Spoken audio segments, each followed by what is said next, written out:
Yeah, I think if someone told me all the different things that I'm doing in my life, I would think, oh, well, there's no way I can do all of those. I can't be a super present mother and a stay at home mum, but also have this acting career and also be a blogger and uh, be interested in spirituality and then do philanthropic work. Like, how do all those things coexist?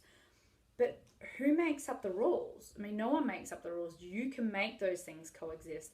You can be this maternal force who also takes her family and takes her children, and they have a global education. You travel around the world and you do philanthropic work, and your children are learning from exploring these different cultures and societies and learning about how not everyone is as privileged as they are. I think that is so beautiful. And for me, life isn't black and white. It's many shades. You can do whatever it is you want to do.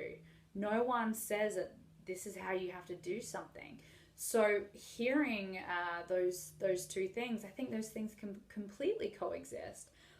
I gosh, a huge dream of mine is to take my children on the road, still be a mother. I can still do my acting work, but take my children with me, do my philanthropic stuff, immerse them into local communities, build schools, do charity work, but still be as present a mum and as good a mum and partner as I am.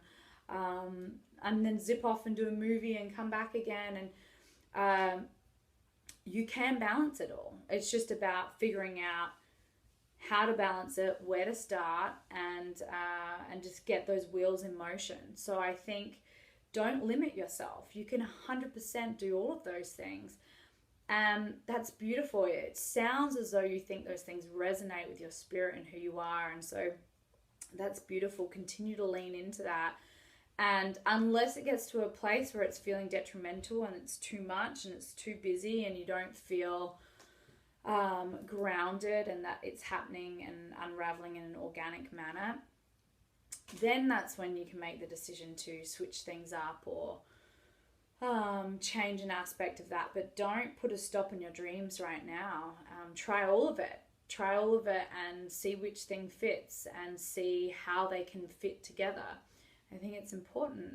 Don't sell yourself short. You can do whatever it is you want to do in this world. People are exploring and adventuring and doing all sorts of crazy things that you would never imagine could be done by one individual, but they do it. So you have to believe in yourself and just completely fill yourself with the confidence that you want to do all those things, you can do all those things. Yeah, I think that's really cool.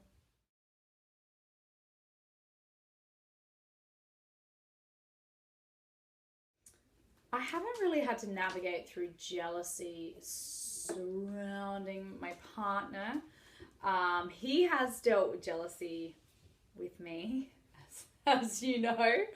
Um, he Mark finds it challenging to share me with a wider community, especially male co-stars, things like that.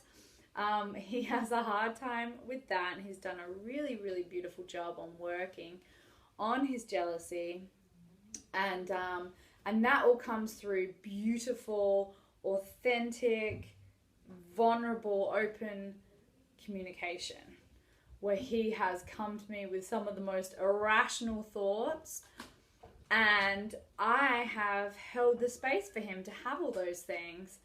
And I'm his sounding board, and I'm also, I can be his pillar of strength, and I can regulate him emotionally and say, I love you, I hear you, that sounds really challenging. I'm not leaving. I'm not leaving. I'm with you. And even just that helps his jealousy just disintegrate. So it's about having that incredible relationship with your partner where you can go with any of your feelings of jealousy and say, oh my goodness, I'm having these feelings. I know that they're irrational. I just wanted to share with you that I'm feeling jealous right now. And sometimes even just that is enough to help subside those feelings. Hearing their reaction, hearing some reassurance. Sometimes we just need some reassurance. So I would suggest that. And then in terms of ex-partners, I mean, for me, it was crazy because I met Mark and he had this ex-girlfriend who was also the mother of his child, and someone who was always going to be in our life forever. And this is someone who has been intimate with my husband and created a life together. We're in love. They're so much a part of each other's past. And for me, that was the key. It's just, that's his past. I mean, we all have a past. You've been in love before, probably. You've been with other people, had fantasies about this, that, and the other. We just have to acknowledge that everyone has a past, and it's all the beautiful things that create who they are. It makes my husband who he is, having had this experience and having had this child with this woman. And now Frankie, his ex, is one of my very good friends, and we have this beautiful, loving relationship, and there's zero jealousy there at all. I remember I had to navigate through my own feelings of being sad that Mark had already gone through birth and had already experienced having a child and already experienced becoming a dad. And I was sensitive about that because I was having all these first time experiences when I was pregnant with Bodhi and giving birth to Bodhi, and we just talked about it. We talked about it, and I came to a really healthy place with it all. And so again, I guess it always boils down to being able to be vulnerable with your partner and share with them things that are coming up.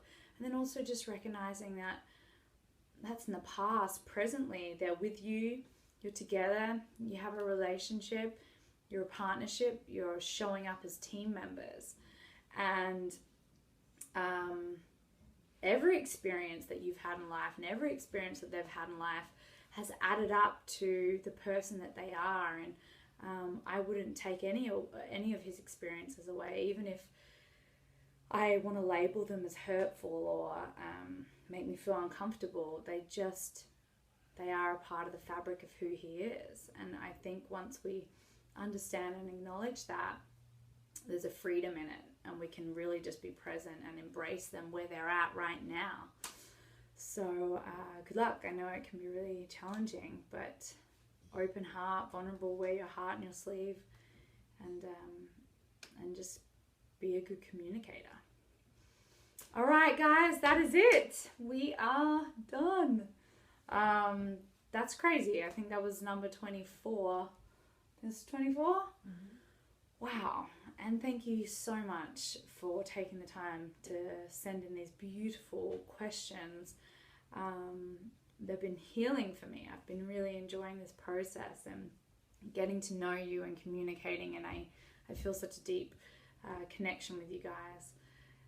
And it's so rare that people get to do this, so I appreciate you. Thank you for taking the time to listen to these, and I wish you all the love in the world, and I will speak to you next time. All right, guys. Mwah. See you later.